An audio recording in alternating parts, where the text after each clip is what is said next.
Hello দর্শক বন্ধুরা, কেমন আছেন আপনারা সবাই? আশা করছি বেশ ভালো আছেন। ঢালিউডের আলোচনার কেন্দ্রবিন্দুতে এখন একটাই প্রশ্ন, কিভাবে বুবলি হঠাৎ করে জায়েদ খানকে বিয়ে করতে রাজি হলেন? নতুন তথ্য প্রকাশ এসেছে, যেখানে জানা গিয়েছে ঢালিউডের দুই শক্তিশালী ব্যক্তি মিশা সওদাগর ও দীপজল নাকি বুবলিকে এই বিয়েতে রাজি করিয়েছেন। জানা যাচ্ছে মিশা সওদাগর ও দীপজল অনেকদিন ধরেই চাইছিলেন বুবলি ও জায়েদ একসঙ্গে থাকুক। জায়েদ ও বুবলির বন্ধুত্ব অনেক আগের, কিন্তু তারা একে অপরকে জীবন সঙ্গী হিসেবে নেবেন কিনা তা নিশ্চিত ছিল না।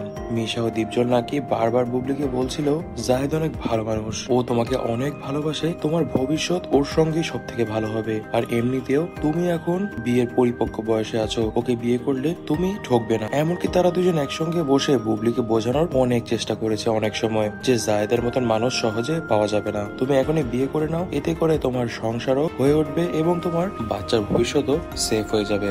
অনেক চিন্তা ভাবনার পর বুবলি শেষ পর্যন্ত রাজি হন এবং বলেন, আমি চাই আমার জীবনে একজন দায়িত্বশীল মানুষ থাকুক। জায়েদ যদি সত্যি আমাকে বোঝে ও ভালোবাসে, তাহলে আমি আর পিছিয়ে থাকবো না।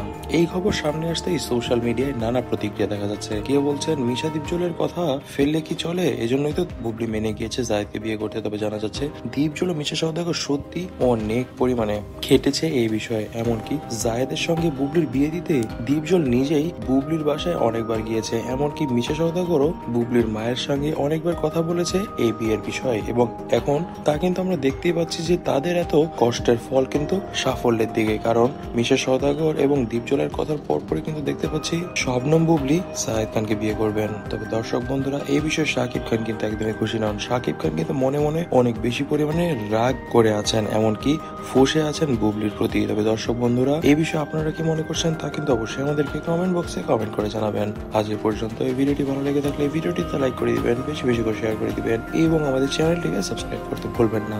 ধন্যবাদ।